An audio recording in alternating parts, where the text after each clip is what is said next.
Hello అండి. ముందుగా అందరికీ నాగుల చవితి శుభాకాంక్షలు. అందరూ కూడా నాగుల చవితి పూజలైతే చేసేసుకున్నారా? మేమైతే నాగుల చవితి చాలా బాగా సెలబ్రేట్ చేసుకున్నామండి. ఎలా సెలబ్రేట్ చేసుకున్నాము ఏంటి అనేది నేను నెక్స్ట్ వీడియోలో అప్లోడ్ చేస్తాను.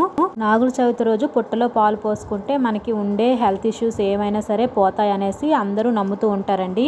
యోగా శాస్త్ర ప్రకారం మానవ శరీరం కామం, క్రోధం అనే విషాలని కక్కుతూ సత్వగుణాన్ని హరిస్తూ ఉంటుందండి. ఈరోజు పుట్టలో పాలు పోసుకొని నాగదేవతని ఆరాధించడం వల్ల మానవ శరీరంలో ఉండే కామ, క్రోధ అనే విషాలైతే పోయి సత్వగుణం అయితే వస్తుంది అనేసి మన పురాణాలు అలాగే పండితులు కూడా చెప్తున్నారు. నాకు తెలిసిన చిన్న విషయం మీతో షేర్ చేసుకున్నాను. అలాగే నాగుల చవితి రోజు పుట్టలో పాలు పోసిన తర్వాత సుబ్రహ్మణ్య స్వామి టెంపుల్కి వెళ్తే చాలా మంచిదండి. ఈ విషయం మీలో ఎంతమందికి తెలుసో కామెంట్ చేయండి.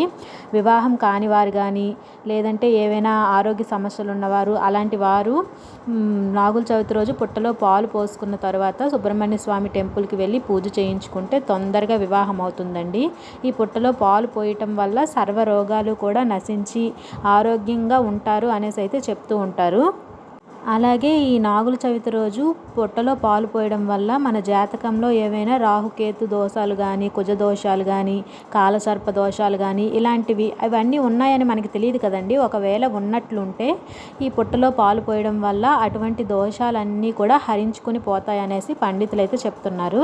మరి మీరు నాగుల చవితి రోజు పుట్టలో పాలు పోసుకున్నారో లేదో కామెంట్ చేయడం మర్చిపోవద్దు. మేమైతే చాలా బాగా సెలబ్రేట్ చేసుకున్నాము.